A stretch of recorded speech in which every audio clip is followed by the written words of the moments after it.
شفنا مع بعض في المحاضرة اللي فاتت أهم المفاهيم الأساسية المتعلقة بعملية الخراطة، زي على سبيل المثال محاور الخراطة. قلنا عندي عملية الخراطة فيها محورين: محور زد في اتجاه الأكس بتاع البارت اللي راكب، وعند محور إكس في الاتجاه العمودي عليه. وزي ما شفنا إن عملية الخراطة عملية بسيطة جدا من حيث المعنى الميكانيكي بتاعها. أنت عندك شغلانة بتدور على ظرف، وعندك آلات قطع شكلها بيختلف باختلاف الملمح اللي أنت عايز تطلع، ومن خلال التغذية في اتجاه محور X أو اتجاه محور Z بتقدر توصل للبارت اللي أنت عايزه. تعالوا بينا مع بعض نفهم بعض المفاهيم الأساسية الخاص بمجال ال CNC فيما يتعلق بموضوع الخراطة. أول حاجة كده تعالى ندردش مع بعض في الخراطة المانيوال أو في التشغيل اليدوي للماكينات. يبقى الماكينات عندي كانت مانيوال، تمام، وبعد كده مع التطور الطبيعي وقعدنا نمر بكذا مرحلة كده لحد ما وصلنا للتحكم الكامل في الماكينة باستخدام الكمبيوتر اللي هي ال CNC. في الماكينة المانيوال أنا كان بيبقى عندي عامل أو فني. العامل أو الفني ده، تمام، بديله رسمة component drawing، وبديله خطة تشغيل ليها، أو هو اللي بيحط لنفسه خطة تشغيل ليها. وبعد كده بروح للماكينة من خلال مجموعة البوزيشن كوماند أو مجموعة الأوامر أو الإمكانيات اللي بحرك بها الماكينة، بيبدأ يشتغل. دي الماكينة أهي، بيبدأ من خلال أدوات التحكم في الماكينة يحرك الماكينة، وفي نفس الوقت هو باصص بعينه على الماكينة وبياخد فيدباك بحيث يحدد هيزود ملي، هيقلل ملي، هيزود لف، هيحرك البكرة دي في الاتجاه معين بحيث يوصل للبارت اللي هو عايزه. ده كان التشغيل اليدوي، ان انت عندك فني او مهندس، تمام، او عامل رايح له رسم بيفكر بدماغه كده ويحط خطة تشغيل، ومن خلال ادوات التحكم في المكنة بيبدأ يحركها وهو باصص على اللي بيحصل. وهو باصص على اللي بيحصل بيبدأ بقى يحدد هيتحرك في الاتجاه ان هو هيركب أداة عاملة ازاي، هيتحرك بسرعة كام، إلى آخره. هيشغل سائل التبريد مش هيشغله. ده كان الوضع في بدايات الثورة الصناعية. عندك ماكينات، الماكينات دي الفني هو المسؤول عنها، وهو المسؤول عن جودة المنتج اللي ناتج. وبالتالي على حسب مهارة الفني المسؤول عن تشغيل الماكينة كان بيطلع البارت معاك جودته عالية. يعني لو الفني ده إمكانياته كويسة في تشغيل الماكينة، عارف هو بيعمل إيه كويس، البارت هيطلع معاك بدقة عالية وبجودة ممتازة. طب افرض إن الفني إمكانياته متواضعة، وبالتالي البارت اللي هيطلع عندك الكواليتي بتاعته مش هتكون أحسن حاجة. مع التطور التدريجي اللي حصل في الصناعات المختلفة، خاصة صناعة الطيران وصناعة الكمبيوتر، بدأت الضرورة الملحة إن أنا أخلي دقة المنتجات اللي طالعة عندي أعلى ما يمكن. ومش بس دقة المنتجات، لأ، ده من خلال الكواليتي كنترول أنا عايز أخلي عدد المنتجات المقبولة بالنسبة لي أكبر ما يمكن. يعني العامل لما كان بيتعامل مع المكنة كان ممكن مثلا من كل 10 بارتات بيعملهم بيطلع عندك مثلا 8 سلام، وبالتالي هم كانوا قطعتين مرفوضتين. وبالتالي مع الإنتاج الكمي والزيادة في إمكانيات علم الجودة، لأ، أنا عايز ال10 دول يعني أطلعهم 10 بقدر الإمكان. يعني لو الدنيا مش أحسن حاجة عندي يبقوا 9.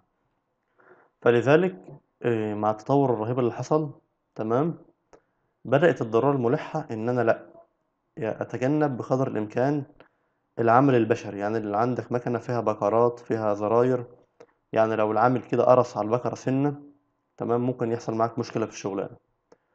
وبالتالي هنا ظهرت الحاجة إن أنا أتحكم في الماكينة بشكل كامل أوتوماتيك. وصلنا لمرحلة وسط بعد الماكينة المانيوال اللي هي الماكينة النصف أوتوماتيك، تمام. وده بيكون ماكينة عليها موتورز، والموتور ده عليه انكودر بيتابع نوعا ما حركة الموتور. وبالتالي نوعا ما بدأت تتجنب الفيدباك بتاع العامل. بدأنا بعد كده نخش في ماكينات ال NC، تمام، اللي انت كنت بتتحكم في الماكينة من خلال مجموعة من الشرايط المثقبة، تمام، ولكن ما كانش عندك ميموري أو ذاكرة في المكان. مع التطور برضو اللي حصل في الكمبيوتر وصلنا لل CNC أو الكمبيوتر نوميريكال كنترول. وده بكل بساطة أنت شلت العامل أو الفني وحطيت مكانه حاجتين. إيه هما الحاجتين؟ رقم واحد كمبيوتر، رقم اتنين موتورز أو مواتير تقدر تفهم لغة الكمبيوتر. يبقى تاني، يبقى أنا شلت الفني، استبدلت الفني ده بحاجتين، بكمبيوتر وبموتور يفهم أوامر الكمبيوتر. لذلك السي إن تخسر لكمبيوتر نوميريكال كنترول، يبقى التحكم الرقمي باستخدام الكمبيوتر. طيب دلوقتي أنا قلت هستخدم كمبيوتر، الكمبيوتر ده هيحرك المواتير. طيب الكمبيوتر ده عايز إيه؟ الكمبيوتر ده عايز لغة برمجة، عايز كود، ولذلك احنا بنتحكم في ماكينات السي ان سي من خلال كود. الكود ده هو اللي الكمبيوتر هيفهمه. الكود ده ممكن اكتبه يدوي او ممكن اكتبه باستخدام كام سوفت وير، وده اللي احنا بنسميه معانا الجي كود. وده الكود المسؤول بشكل رئيسي عن تحريك وتشغيل ماكينات السي ان سي، ايا كان بقى نوعها، خراطة، فريزة، بورينج، ايا كان نوع. الكود ده يا اما تكتبه يدوي يا اما تستخدم برنامج كام سوفت وير. كام اختصار لكمبيوتر ايدد مانيفاكتشرنج، يعني التصنيع باستخدام الكمبيوتر. من خلال الكام سوفت وير ده زي برنامج الكام وركس بنقدر ان احنا نولد جي كود متوافق مع الماكينة، بحيث ان الكمبيوتر اللي احنا قلنا استبدلنا العامل بيه يقدر يفهم الكود ده. طيب دلوقتي انا قلت هستبدل الفني بكمبيوتر ومواتير تقدر تفهم لغة الكمبيوتر دي، وقلنا ان الكمبيوتر عايز كود. طيب دلوقتي في حلقة عندي مفقودة، ان انا محتاج افهم المواتير اوامر الكمبيوتر. يبقى الكمبيوتر ده رحت جبت له كود سميناه جي كود. طيب المواتير دي انا محتاج اخليها تفهم اوامر الكمبيوتر. عشان نخلي المواتير دي تفهم اوامر الكمبيوتر بنحتاج شيء اسمه كنترول او نظام تحكم. نظام التحكم ده هو اللي هياخد اوامر الكمبيوتر يروح بها للمواتير يفهمها لها. انظمة التحكم، تمام، هي اللي بتخلي الكود اللي هو عندك أسطر بتحوله لحركة داخل المواتير. يعني أنا عندي المواتير يا إما سيرفو موتور يا إما ستيبر موتور، تمام، أيا كان الهدف من المواتير، تمام. الكنترول أو اللي موجود على الماكينة ده هو اللي بيفهم المواتير تتحرك إزاي، تتحرك كام دورة، تلف بزاوية قد إيه، بحيث تاخد الحركة اللي أنت عايزها. أنواع الكنترولات عندي، تمام، ممكن تلاقي كنترول من إنتاج شركة فانوك، كنترول من إنتاج شركة سيمنز، كنترول من إنتاج شركة هايدنهاين. أيا كان نوع الكنترول، طبعا في كنترولات تانية كتير هي اللي هتفهم الماكينة الحركات اللي بتتم. والكنترول ده بيكون معاه شيء اسمه البوست بروسيسور، ده اللي هيترجم الكود بشكل متوافق مع الماكينة بشكل كامل، بحيث في النهاية خالص إن أنا لما أولد الكود ده يكون مفهوم بالنسبة للماكينة. بنفس المعنى إن ممكن أقسم الماكينة عندي لجزئين، جزء اللي هو الهاردوير بتاع الماكينة، والجزء التاني اللي هو لوحة التحكم أو الكنترول يونت بتاع الماكينة، أيا كان بقى نوعها، فانوك، سيمنز، هايدنهاين. في إصدارات مختلفة من الكنترول، وعادي جدا إن أنت تلاقي الماكينة الكنترول بتاعها نوع والبادي بتاعها نوع تاني، تمام. تعالى كده بقى نلخص الكلام اللي احنا قلناه. يبقى أنا قلت الموضوع بدأ إن أنا كان عندي إنسان، تمام، أو فني. الفني ده من خلال العمل اليدوي بيبدأ يحرك ماكينة من خلال مجموعة من البكرات أو أوامر التحكم اللي موجودة فيها، بحيث في النهاية يطلع عندي بارت بشكل معين مثلا وليكن بالشكل ده، تمام. وكانت دقة البارت ده بتعتمد في المقام الأول على دقة العامل أثناء التشغيل. مع التطور الصناعي واللي حصل أصبحت الحاجة الملحة إن أنا يكون عندي سيستم بيتحكم في الماكينة. السيستم ده هيطلع لي البارت ده بدقة أعلى والهالك منه هيكون أقل. يعني مثلا قلنا أن عندك 100 بارت، لو العامل بيعملهم لك أو الفني هيطلع منهم مثلا 90 accepted و10 rejected. لا، أنا مع التطور في علم quality control، لا، أنا عايز العشرة دول يهموني، بقدر الإمكان أحاول أقلل الهالك. وبالتالي ده اللي أدى لظهور عدد من التقنيات لغاية اما ختمنا بالسي ان سي. ايه هي السي ان سي؟ بقى عندك الماكينة العادية بتاعتك اهي، تمام، بس بقى فيها كمبيوتر، وبقى فيها مجموعة من الموتورز بتقدر تفهم الكمبيوتر. الكمبيوتر ده محتاج لغة برمجة، قلنا هي تبقى الجي كود. طب أنا محتاج أفهم المواتير أوامر الكمبيوتر، وده ودانا في حتة الكنترول يونت أو لوحة التحكم. الكنترول يونت ده نظام تحكم في الماكينة، من خلاله تقدر تحول إشارات الكمبيوتر لإشارات كهربية electrical signals، هي اللي بتخلي الموتور ده يدور بزاوية معينة. تمام، وهو ده مصطلح السي ان سي.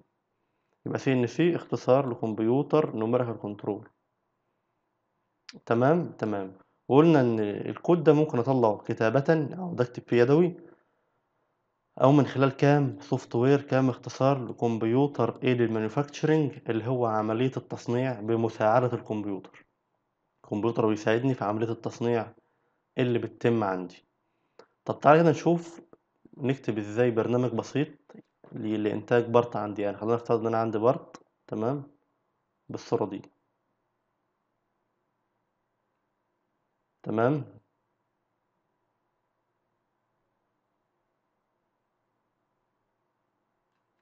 ده عندي منتج، عايز اعمل منتج بالشكل ده. ازاي اصنع باستخدام ماكينة السي ان سي الخراطة؟ بديهي ان انا اخد بارت مبني على اكبر قطر. يعني لو القطر ده مثلا 100، يبقى الخامة اللي هتتحط القطر بتاعها ده 100 او اكتر، يبقى الدايمتر هنا اكبر من او يساوي ال100 دول. ليه؟ لان ده عملية سبتراكتيف مانيفاكتشرنج او التصنيع بإزالة. فانا هشيل رايش عندي، وبالتالي القطر ده يكون 100 او اكبر من 100. تمام، وبعد كده هبدأ اكتب كود ليه بحيث ينفذ لي الموضوع ده. تعالى كده نشوف حاجة زي دي نقدر نعملها ازاي.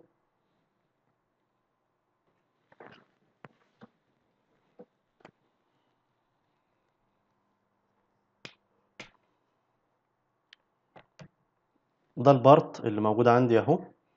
طول البارت ده 40، طول دي 10، وطول دي 10 مليمتر. القطر الكبير 12، والقطر الصغير 10، والقطر اللي بينهم ده 11. تعالى كده ازاي نشوف ازاي نقدر نكتب جي كود ينفذ لي قطعة بسيطة زي دي. الخطوة الأولانية هحدد نقطة صفر المحاور. أنا قلنا إن أنا عندي محور إيه؟ تعالى نفتكرهم كده عشان ما ننساهمش. محور إكس ومحور زد. تمام تمام. تعالى ناخد مثلا دي نقطة الأصل. طبعا ده زد السالب وده إكس السالب، ونشوف إزاي هنقدر نكتب كود ينفذ لي الأوامر دي. في الحالة دي الشغلانة هي اللي هتدور، الشغلانة هي اللي راكبة على السبندل. في الفريزة كانت التول هي اللي راكبة على السبندل. فأول حاجة هنعملها هنفتح السبندل M03، ونحدد سرعة السبندل 1500 RPM Revolution per minute. بعد كده أنا محتاج أحط الأداة في مكان بعيد عن الشغل، بحيث أكون في الأمان قبل ما أبدأ أدخل في الشغل. تعال مثلا نخلي التول هنا في المكان ده، تبعد عن الزد مقدار 2 ملي، وتبعد عن القطر خالص. في البداية هنا أنا عندي قطر 12، فأنا عايز أبقى واقف على الحافة الخارجية. فنكتب جي 00، طبعا 00 لأن أنا بتحرك سرعة عالية برا الخامة. جي 01 لو أنت شغال في الخامة. جي 00 نقول له إكس 12 زد 2، يبقى أنا فين؟ يبقى أنا هنا، مكاني هنا. إكس 12 يبقى أنت معناه إن أنت واقف على القطر الخارجي بالملي، ما خدتش جوه أي فيد أو تغذية.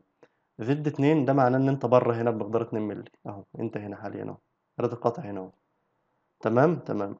بعد كده أنا محتاج أبدأ أدخل آكل في الخام. خد بالك أنت بإمكانك تخلص دي وبعد كده تخلص دي، أو بإمكانك تاخد دول شوط واحد وبعد كده تاخد ده شوط لوحده. يعني الخام عندي هنا 12 ملم، وده 11 وده 10، بإمكاني آخد دول كلهم 11 وأرجع أخلي ده 10، أو بإمكاني آخد ده 10 وبعد كده آخد ده 11 لوحده. تعالى في الحالة دي ناخد ده 11 لوحده وبعد كده نرجع ناخد ده على طول. وبالتالي طالما أنا هاخد تغذية في الخامة يبقى اشتغل بسرعة بطيئة. جي 01 هنقول له في الحالة دي إكس 11، لأن أنا هشتغل على القطر ال11 اللي هو ده. إكس 11 زد -20. طب ليه -20؟ لأن من هنا لهنا 20، وفي اتجاه الزد السالب أهو، يبقى -20. وبعد كده أحدد له سرعة التغذية اللي هيمشي بيها في الخامة دي. تعال مثلا نختار سرعة التغذية 80 ملم بير منت. بعد كده يبقى أنا كده خلصت الشغل ده، يبقى أنا كده خدت أداة القطع واقفة هنا، تمام. يبقى أنا كده ظبطت القطر ده. لسه عندي القطر ده محتاج أعمل له عملية خراطة. تمام. تعال نرجع لنقطة الهوم بوزيشن أو نقطة الأصل، ونبدأ ندخل تاني ناخد ال10 ده. وأرجع إزاي؟ دلوقتي أنا خدت الفيد في الماتيريال، فالوقتي أنا خلاص شلت المادة الخام، فأنا واقف حاليا في الهواء، وبالتالي أقدر أتحرك بسرعة. فأقول له J00 X12، يبقى أنت كده بره. Z0، يبقى أنا كده حاليا أهو واقف على القطر 12، تمام، اللي هو القطر الخارجي. وZ0 يبقى أنت واقف على حافة الشغلانة هنا. ابدأ بقى ادخل خد ال10 دول، فتقول له J01 X10، يبقى أنت دخلت عند قطر ال10، يبقى أنت هنا أهو حاليا أهو. وبعد كده نقول له روح بعد كده، أما تروح للX10 روح في الزد -10، يبقى أنت اتحركت من هنا لهنا، يبقى ده قاطع هنا حاليا اهي. يبقى أنا كده عملت القطر ده وعملت القطر ده، والقطر كده كده عندي أنا مش هعمل فيه أي إزالة، ده بفرض إن أنا مثبت المادة الخام على الظرف قطرها الرئيسي 12، مش محتاج أشيل منه حاجة في الجزء ده. يبقى أنا كده خلاص خرطت القطعة دي. محتاج بقى أنهي الموضوع ده، هرجع الخامة لنقطة الأصل J00 X12 Z2، يبقى رجعتها للنقطة دي. وبعد كده هقفل السبندل M05 وانهي البرنامج M30. ده يعتبر من أبسط الأكواد اللي أنت ممكن تكتبها يدويا، ولكن زي ما احنا هنشوف في الأمثلة اللي احنا هناخدها على برنامج الكام وركس، الأمثلة دي بتكون فيها تفاصيل معقدة جدا، وبيكون عندك عملية هد وعملية تفنيش وعملية تفنيش تانية وأشكال معقدة، وبالتالي الطريقة اليدوية مش هتنجدنا في الموضوع ده. أنت ممكن تلاقي الكود عندك 900 أو 1000 سطر، فأنت مش هتكتب 900 أو 1000 سطر، وبالتالي ده يبين لك أهمية الكام سوفت وير لما تيجي بقى تشتغل على ماكينة CNC. عندي في الخراطة بعض أوامر الجي كود المهمة، زي مثلا الجي 32، ده لما أنت تشوفها تعرف إن أنت هتشتغل ثريد. جي 72 يبقى أنت كده هتعمل فينش تيرن سايكل، يعني أنت هتقول للبرنامج اعمل لي دايرة تفنيش، يعني يعدلك على البارت كله يفنشهولك بحيث يعلي من السيرفس فينش بتاعته. جي 73 ده هيعمل رافنج سايكل. جي 75 بنستخدمها لما نكون عايزين نخلي معدل التغذية، تمام، بعبارة عن معدل لكل دورة، يعني كل دورة من السبندل محتاج مثلا تاخد كام ملي، يبقى فيد ريت بير ريفولوشن. يبقى أنا لما كنا شغالين كنا واخدين الفيد ريت اف 80 ملم بير مينت، تمام. طب افرض أنا عندي هنا في الخراطة بقى عندي دورة، عندي ريفولوشن، لو أنت استخدمت جي 95 بإمكانك تخلي الفيد ريت ده بير ريفولوشن. تعالى بقى مع بعض نشوف بعض الفيديوهات نفهم بقى أكتر طريقة عمل ماكينات السي إن سي أو الخراطة. تعال نشوف كده أهم العمليات اللي بتتم على المخرطة. عملية الفيسنج أو عملية خرطة الوجه. يكون عندك طبقة من الوجه كده عايز تمسحها، مثلا عليها أكسيد، خشنة، عايز تنعم، تخش تعمل عملية الفيس تيرن زي ما احنا شايفين. بعد كده عندي عملية خراطة خارجية اهي.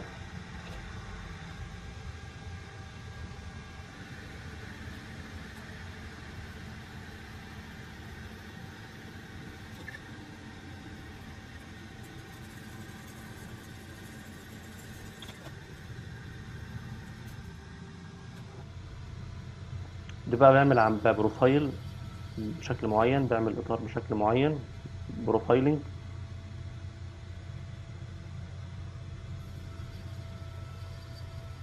طبعا زي ما احنا شايفين ان الظرف اللي بلف والتول هي اللي بتاخد التغذية، والتول دي هولدر ولها انزرت او حد قطع. زي ما احنا شايفين هو ده الانزرت او الحد القطع، بيكون مثبت على الهولدر او حامل الحد القطع ده. وهنا بياخد بروفايل بشكل معين او اطار بشكل معين. هنا بقى بيعمل شنفر، ظابط طبعا القلم اهو بزاوية معينة، اللي هي زاوية الشنفر.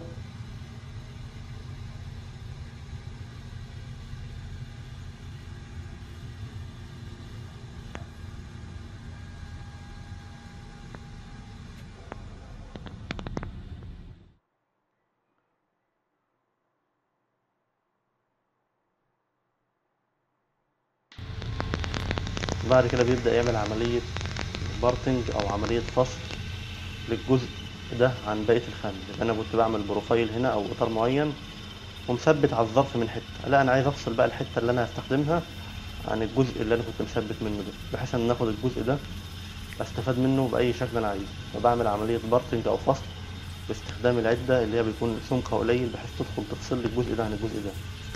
ده عملية بارتنج أو جروب، أو بارتنج جروب، عملية فصل.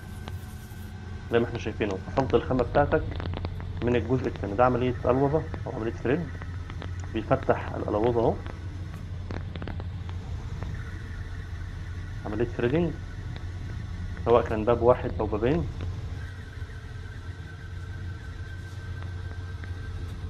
أو أكتر، على حسب أيا كان مواصفات الألوظ تقدر تحددها بكل سهولة إن شاء الله زي ما هنشوف في البرنامج.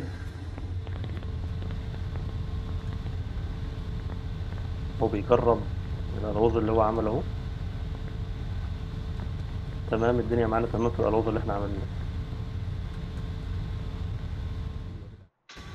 بعد كده عندي عملية بورينج، بوسع ثقب، عندي فتحة موجودة وبخش أشيل سمك معين من الفتحة دي، بخش أوسع الفتحة دي، طبعا برضو باستخدام قلم مناسب.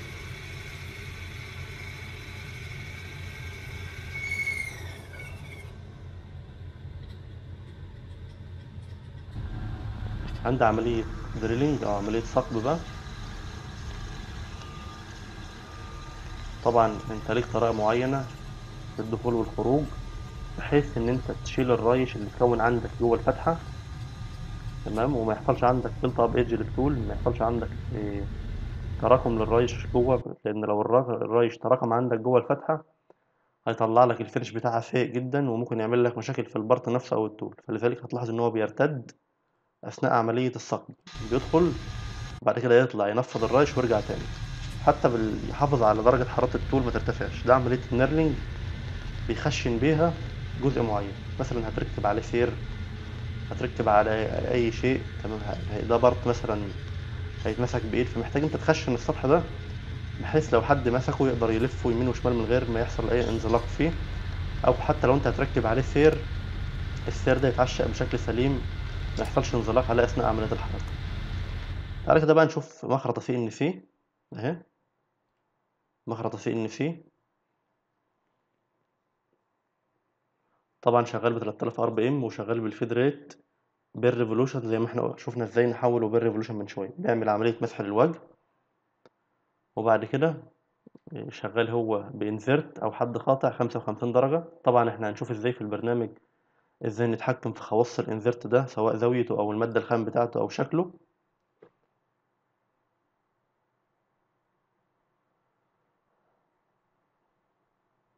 ده عمليه خراطه خارجيه.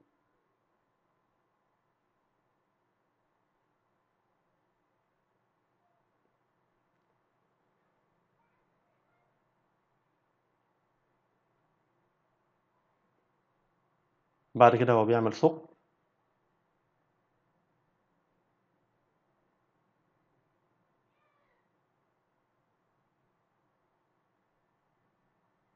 بعد كده كسر الحد القاطع اللي بره بتاع الثقب ده، عمل بريك للشارب ايدج بتاعته.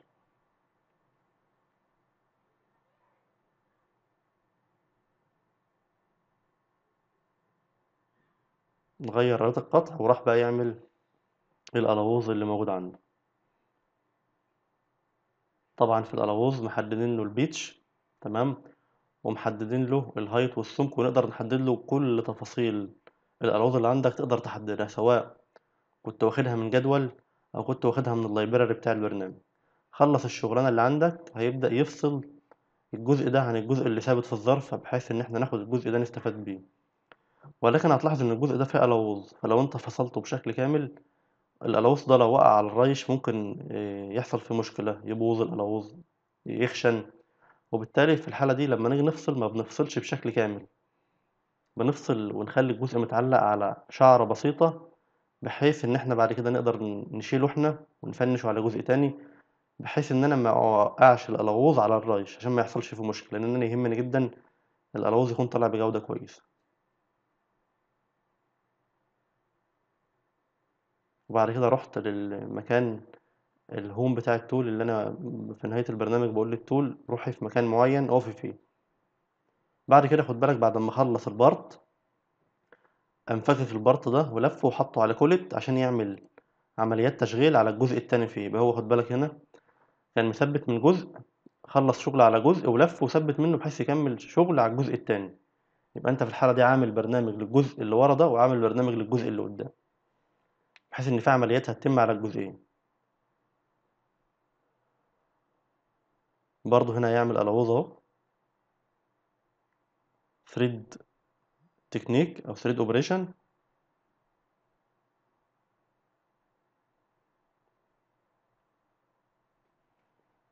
بقول لك ان هو شغال ب 600 ار بي ام في الحالة دي. طبعا هو شغال بسرعة مناسبة بحيث تطلع لك الألوظ بالشكل اللي انت عايزه، وطبعا البرنامج بيقدر يحدد لنا حاجات زي دي ونقدر احنا برضه نعدل فيها.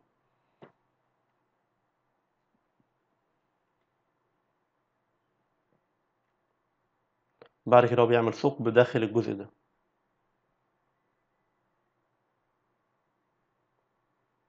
وعمل كسر الجزء ده باستخدام البوم. تعالى بقى نشوف ماكينة هنا اهو، يعني بس ماكينة إمكانياتها أكتر بشوية، ماكينة سي إن سي تيرنينج. ولكن الماكينة دي فيها إمكانيات أكبر بكتير من ماكينات السي إن سي العادية. في الماكينة دي أنت تقدر برضو تعمل عمليات فريزة، لأن دي الماكينة ميل تيرن، يعني فيها إمكانيات الفريزة. يعني بالإضافة للظرف اللي بدور ده أنت عندك سبندل بيدور كمان، وبالتالي ده بيديك إمكانيات إن أنت تولد أي بارت موجود عندك مهما كان معقد. زي ما أنت شايف أهو، إن بالإضافة الظرف ده بيدور، البنطة كمان بتدور. فالمكن اللي من النوع ده بنسميه ميل تيرن، لان انت عندك سبندل بتاع مخرطه وعندك السبندل بتاع الفريزه، فده بيخليك تنتج اشكال في غايه التعقيد. زي ما احنا شايفين اهو، ان في الحاله دي الاتنين بيدوروا، وممكن تخلي واحد يدور والتاني ما يدورش. زي ما احنا شايفين اهو، زي بتاع السبندل زي بتاع الفريزه بالظبط. شفت؟ ده الوقت الظرف ده ثابت، وبعد كده بتعمل ثقب بده وتتحرك تعمل الثقب اللي بعده. والماكينات اللي من النوع ده بنسميها ميل تيرن ماشين. طبعا طالما انت عندك ماكينه بالشكل ده، ده بيتيح قدامك خيارات لا حصر لها ان انت تصنع اي بارت عندك مهما كان تعقيده. هو عمل هنا هد، هيبدأ بقى ينزل يفنش. لاحظ في التفنيش الخامة بتلمع ازاي، لان هو رفع جودة السطح. السيرفيس فينش خلاها قليلة جدا. فانت تفهم كده ان انت عندك مسارين، مسار هد ومسار تفنيش. وبعد ما تهد مسار التفنيش بإمكانك تعمل مسار تفنيش تاني، بحيث ان انت تخلي مسار التفنيش التالت ده لو ياخد جزء بالمايكرون. وبعد كده فصل البارت اهو باستخدام بارتنج تول. بس طبعا هتلاحظ ان هو سايبه معلق على شعره اهو عشان ما يوقعش، لان لو وقع ممكن يأثر على اي جزء من اجزائه. فانت بتخليه ثابت على شعره، او بامكانك تفصله برضه يعني، وده متاح بالنسبه لك. ولكن في كلا الحالتين لو انت سبت جزء بسيط برضه تقدر تاخده تفنشه، لان هو يكون جزء بسيط جدا يعني.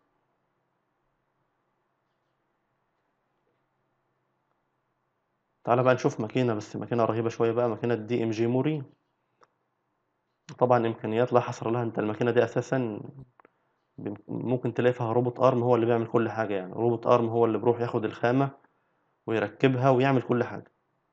دي ام جي موري شركه المانيه من اشهر شركات تصنيع السي ان سي طبعا. وخد بالك ان روبوت ارم هنا بيروح يجيب الخامه ويركبها، انت كل اللي بتعمله بس برنامج، والماكينه هي اللي بتعمل كل حاجه بعد كده. طبعا ايه امكانيات لا حصر لها. برضو عندك المحورين اللي هما الاكس والزد. طيب تعالى كده ندردش شويه في موضوع ظرف المخرطه. ظرف المخرطه ده اللي بيكون ماسك الشغلانه هو اللي بيدور، اسمه تيرنينج تشاك. عندك منه اصدارات كتير، ممكن تلاقي ماجنتيك مغناطيس، ممكن تلاقيه بالنيوماتيك او هيدروليك، تمام. ممكن تلاقي كومبانيشن في اكتر من سيستم، ممكن تلاقيه في اكتر من جو، تمام، او ظرف، تمام.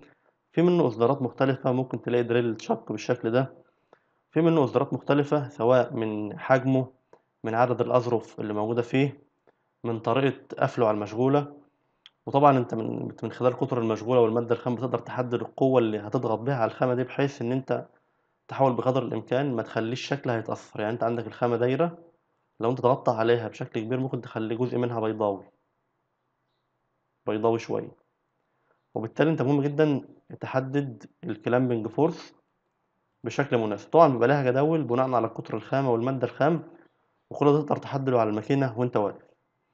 الظرف ده بيتكون من مكونات يعني رئيسية، تمام، زي الجو، لو كان سوليد جو، تمام، وزي المفاتيح اللي انت من خلالها بتقدر توسع او تضيق الظرف ده.